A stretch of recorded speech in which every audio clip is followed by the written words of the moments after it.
About one third of our economy is business to business, meaning companies buying for their daily use or to convert into finished goods and services. Businesses buy a lot of stuff like you and I do. They buy boring stuff like toilet paper, pens, plant food. Businesses also buy services, consulting, fixing copiers. They buy the same things you and I do, but that's one third of our economy. You and I are two-thirds of the economy. Business to consumer, shopping, goods and services, dining out, grocery. In some ways, this new economy is taking on the lyrics of an old Run DMC song. It's the butcher, the baker, the candlestick maker.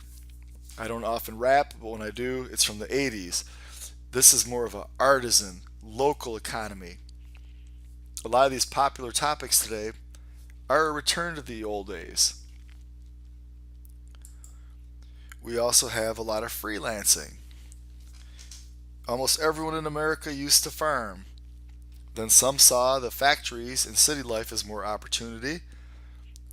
And then when the factory jobs became automated, they moved to construction.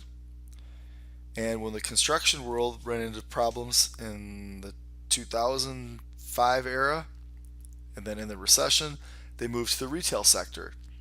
Much of our job growth in the past 10 years has been in the service sector: food, drink, hospitality. The problem becomes, does that job provide benefits? And is the pay lower than the previous construction and factory jobs? Which leads us to think about a new thing, not B2B, not B2C, but P2P or peer to peer or C2C, consumer to consumer. I think of these, and maybe incorrectly, as side jobs. Something I do besides my main paycheck.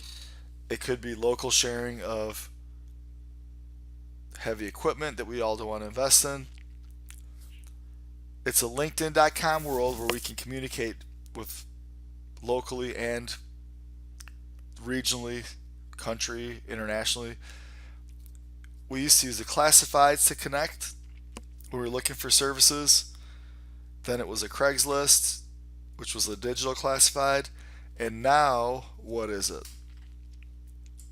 Well, in some ways, you could call it limitless. The phone apps are amazing. They're expensive to develop, but I'm sure the price is coming down. On demand, you can push a button. The pricing varies depending on supply and demand, time of day. It's a 24/7 connectivity where you're not limited by regular retail hours. So, software is really, really dominant in leading to the possibility of this P2P, C2C concept. Scary robot stuff, or allows you to work from your basement with not a lot of money needed to be invested to get going. And in the future, an example would be, should we own a car when we can take Lyft or Uber places? What's more economical living in the city?